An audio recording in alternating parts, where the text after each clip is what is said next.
Hello guys, welcome back to another video. तो आज हम पढ़ाने वाले हैं चैप्टर 1 रियल नंबर्स।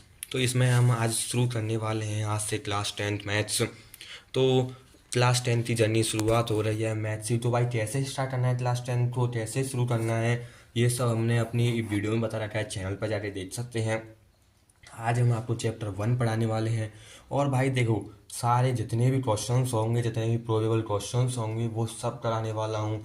और लेक्चर को सपोर्ट मिलता है तो बस आज तो हम लेक्चर नंबर 1 करने वाले हैं भाई। तो एक वन शॉट में नहीं पढ़ाने वाला हूँ, लेक्चर्स में पढ़ाऊँगा तोड़ तोड़ के, जिससे सारे क्वेश्चंस भी हो जाए जितने चाहिए होते हैं और सारे कंसेप्ट्स आसानी से समझ में आ जाए। तो आज हम फंडामेंटल थ्योरम ऑफ अर्थमेटिक को नहीं पढ़ने वाले हैं, शुरुआत में ही थोड़ी देर बाद पढ़ेंगे भाई। हाँ, एनसीईआरटी में दे रखी है फंडामेंटल थ्योरम ऑफ अर्थमेटिक, तो अभी नहीं पढ़ेंगे इसको, थोड़ी देर बाद पढ़ेंगे। मैंने डाल लिया था, मैंने सोचा कि पहले डाल लेता हूँ, लेकिन नहीं पढ़ेंगे इसको, अभी नहीं पढ़ेंगे। उससे पहले हमें एक चीज़ समझने की ज़रूरत है, उसको समझते हैं, उसके बाद पढ़ेंगे इसको, ठीक है ना। तो सबसे पहले क्या हमें समझना है, हमें समझना है फैक्टर। भाई फैक्टर क्या होता है और मल्टीपल क्या होता है। और फैक्टर और मल्टीपल हमें समझना है। फैक्टर हमने जैसे लिखा 12, हमने इधर भी लिखा 12। तो 12 के क्या क्या फैक्टर्स होते हैं, 1 2 3 4 6 और खुद 12। ऐसे नंबर्स जो गिवन नंबर को कंप्लीटली डिवाइड करते हैं उनको हम फैक्टर्स कहते हैं। और ऐसे नंबर्स जो गिवन नंबर से कंप्लीटली डिवाइड हो जाएं, ठीक है ना, उनको हम मल्टीपल्स कहती है। ऐसे नंबर जो गिवन नंबर को कंप्लीटली डिवाइड कर दें उनको हम फैक्टर्स कहते हैं। ऐसे नंबर जो गिवन नंबर से कंप्लीटली डिवाइड हो जाएं उनको हम मल्टीपल्स कहते हैं, ठीक है ना। तो इनको इस आप पॉइंट को लिख सकते हैं, यहाँ पर बॉक्स बना के लिख लीजिए यहाँ पे आप, ठीक है ना। तो अब आती है भैया जी हमारी बात कि प्राइम नंबर्स क्या होते हैं। फैक्टर्स आई होप समझ में आ गए होंगे आपको।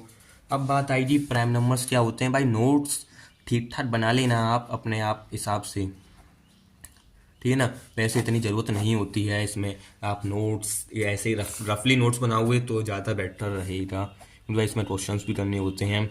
ज़्यादा सुंदर मत बनाना नोट्स भाई, ऐसे बना लेना, लेकिन मेरी तरह रफली मत बनाना। मैं तो समझाने के लिए रफली कर रहा हूँ, लेकिन इतने रफली भी नोट्स नहीं बनाने कि भाई इतने रफली बना लो, ऐसे नहीं।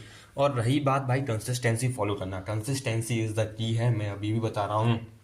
कंसिस्टेंसी रहेगी तो भाई सब कुछ रहता है। प्राइम नंबर्स ऐसे नंबर्स होते हैं, ऐसे नंबर्स होते हैं जिनके सिर्फ 2 फैक्टर्स होते हैं। 2 फैक्टर्स होते हैं, 2 में या तो सेल्फ खुद होंगे वो, या फिर 1 होता है, जैसे कि 2 हो गया, 3 हो गया, 5 हो गया, 7 हो गया, 11 हो गया, 13 हो गया। ऐसे ऐसे नंबर्स जिनका जो फैक्टर, इसका फैक्टर 1 और 2 ही है।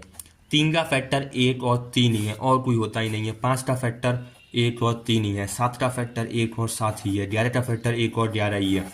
13 का फैक्टर 1 और 13 ही है। ऐसे नंबर्स जिनका जो है ना फैक्टर खुद ही हो। अब प्राइम नंबर तो मैं कंप्लीटली हुए।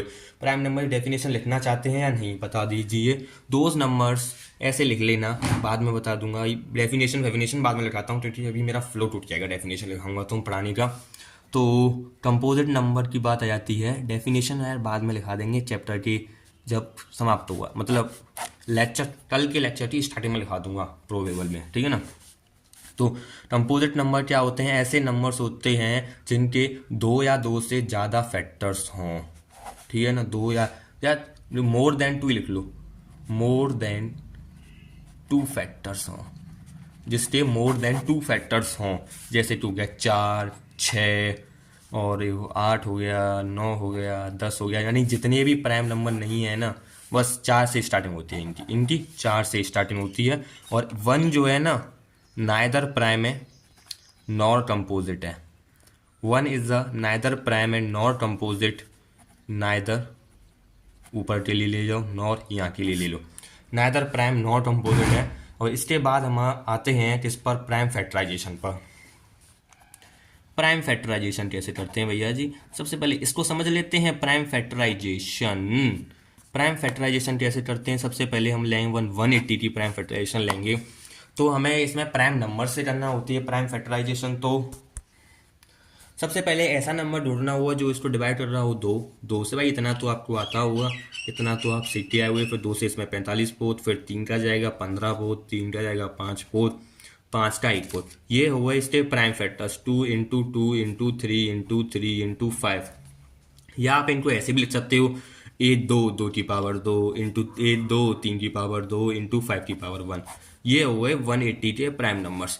अब यहीं से मैं आपसे सवाल पूछूं, एक सवाल बन सकता है यहाँ से जो मैं बता रहा हूँ कि 180 के प्राइम फैक्टर्स में, 180 के प्राइम फैक्टराइजेशन में, ठीक है ना, 2 की कितनी पावर्स आती हैं। यहाँ पे एक्स दे सकता है, वैसे ऐसा एक्स दे नहीं पूछेगा, आपको एक थ्योरी लिख के देगा, उसमें पूछ सकता है भाई 2 को कितने बार मल्टीप्लाई किया जाता है या कितनी पावर में होता है। तो आपको लिख देना है सिंपली 2। यानी यहाँ पे 2 आ रहा है तो 2 लिख देना, नहीं आएगा जितना आएगा उतना लिख देना है। 2 पूछे, 3 पूछे, 5 पूछे, एज पर योर चॉइस लिख देना है, ठीक है ना। तो अभी बात आई थी HCF LCM की, वो हम कवर अप करने वाले हैं अगली वीडियो में। अगली वीडियो भाई बड़ी होने वाली है।